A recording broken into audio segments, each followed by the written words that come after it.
Donald Trump's presidency is no longer a political movement. It's a sinking vessel.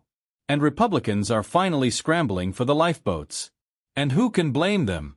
They're waking up to the reality that Trump's spiraling unpopularity is about to drag the entire party underwater.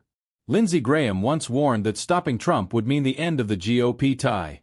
He wasn't right at the time, but we're rapidly approaching the moment where that prophecy becomes self-inflicted. The irony, of course, is that Graham, the same man who once tied the party's fate to Trump, is now publicly attacking him after Trump unleashed death threats against Democratic members of Congress. That panic radiating from Trump isn't subtle. It's the outrage of a man watching the last pillars of his political protection wobble. Before diving into Graham's latest contortions, it's worth noting that Democrats are no longer treating Trump's rhetoric as just noise. Senator Chris Murphy, for one, has made it clear the threat Trump poses is not theoretical anymore. The President of the United States just called for Democratic members of Congress to be executed. This is not normal. We cannot allow this to feel normal. This, as far as I know, has never happened before in the history of the country. Every Democratic member of the Senate and the House, their life is in jeopardy right now, especially those that were specifically targeted by the social media post. Democratic senators and House members who were simply saying that no member of the military should act illegally or in violation of the Constitution. The President of the United States just called for members of Congress to be executed. If you are a person of influence in this country, maybe it's time to pick _ side. If you are a Republican in Congress, if you are a Republican governor, maybe it's time to draw a line in the sand and say that under no circumstances should the President of the United States be calling on his political opposition to be hanged. We are at a very dangerous moment right now. The President is engaged in the wholesale incitement, endorsement, and rationalization of political violence in this country. This is a very slippery slope that we are on. This is a moment for people to step up, for Republicans to step up, for business leaders to step up. Anybody who has a voice or a soapbox in this country needs to draw a line in the sand and say that it is not acceptable for the President of the United States to call on the murder of his political opposition. Today made one thing impossible: to ignore the sheer hypocrisy of the right. For years, Republicans, especially the MAGA ecosystem, led by people like Charlie Kirk, have lectured the rest of us about our rhetoric, insisting that Democrats, liberals, even Barack Obama were somehow responsible for creating the climate that led to political violence. They blamed us for the very assassination attempts on Donald Trump that were carried out by registered Republicans who voted for him. It was nonsense then, but today it absolutely reeks. Because in the span of a single afternoon, I watched roughly 5 Republicans condemn Donald Trump for openly urging political violence. Not hinting, not dog whistling, but constructing a life-or-death scenario where his supporters must save the country by acting on his words. He's telling a MAGA base, the same base he once encouraged to take violent action on his behalf with a promise of protection, that political violence is not just acceptable but necessary. And it's not limited to the base anymore. His own orbit, his own would-be administration is entangled in this rhetoric, as Democratic Congressman Chris Duzio, one of the lawmakers directly targeted by Trump, made clear today. Do you expect to be investigated by the Department of Justice? I mean, we have obviously seen this Department of Justice respond very quickly to myths from the president or public, postings from the president to Pam. This should be looked into. The fact that you even have to ask that question should put fear in the hearts of patriotic Americans that we've entered a deeply unsettling moment in American politics when Democratic members of Congress genuinely fear a future Trump Justice Department might prosecute them simply for telling U.S. service members not to obey illegal orders. A scenario so authoritarian it would have been unthinkable a decade ago. The hypocrisy is staggering. Pam Bondi spent yesterday insisting she would follow the law on the Epstein files. Yet today, she's threatening to weaponize that same law against Democrats who are literally defending it. Meanwhile, Trump's meltdown on Truth Social, complete with rants about seditious behavior punishable by death, and a repost urging hang them George Washington makes clear this is not political bravado. It is incitement thinly disguised as patriotism.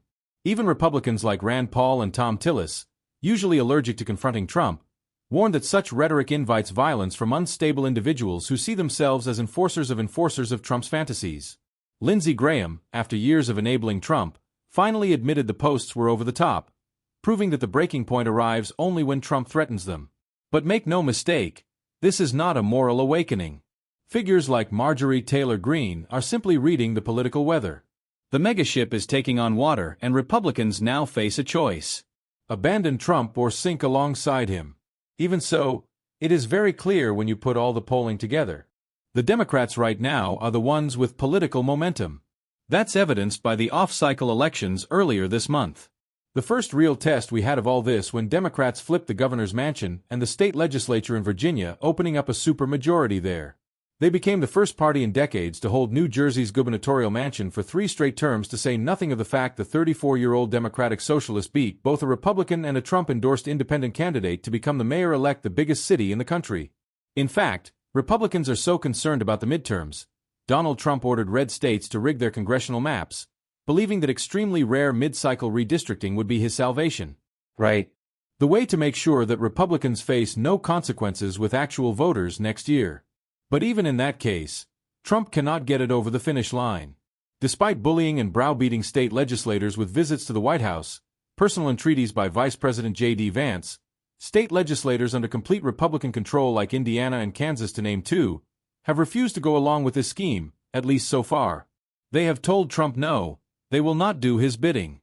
Even Texas, which of course did go along with the plan, had its new district struck down by a federal judge this week. Meanwhile, in deep blue California, voters overwhelmingly approved a referendum to draw new maps of their own in order to level the playing field, which means somewhat comically at the end of the day, if the Texas map stays struck down, it's entirely possible Democrats end up being the ones benefiting from the whole fight. And then look at what happened in Congress this week. If you're not convinced, Republicans got rolled. They completely caved across both chambers. I mean, only one single Republican voted against the bill to release the Epstein files. That is despite, let's not forget, an enormous months-long pressure campaign from Donald Trump in the White House to block and kill this bill. Trump lost so completely, so thoroughly, he had no choice but to himself sign a bill he hated and opposed behind closed doors. Now, of course, the concern is what exactly Trump might do to distract the country from his losses. The last time Epstein was in the news, he sent federal troops in to occupy Washington, D.C. A federal judge today said that that was unlawful. He's threatened to do the same here in New York. There's a worry that as his losses pile up, he will only try harder to become an authoritarian. That is one of the reasons that Democratic members of Congress, both former military and intelligence officials, put out this video this week reminding troops and other officers they do not have to follow illegal orders from the president.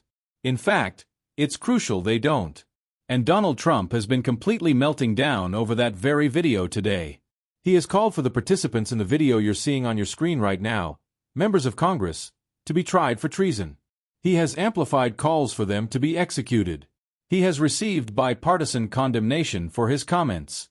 All this is happening at a time when his approval rating has cratered, and it is very clear to everyone, not just people watching, but the people doing politics in Washington, that he is not operating from a position of strength right now. This is a movement defined by losers, led by a man who has now become the biggest loser of them all.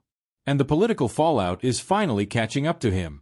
Donald Trump's aura of invincibility has evaporated, replaced by a steady drumbeat of failures, defections, and self-inflicted wounds that even his own base can't fully ignore anymore. And yes, we're going to keep talking about it.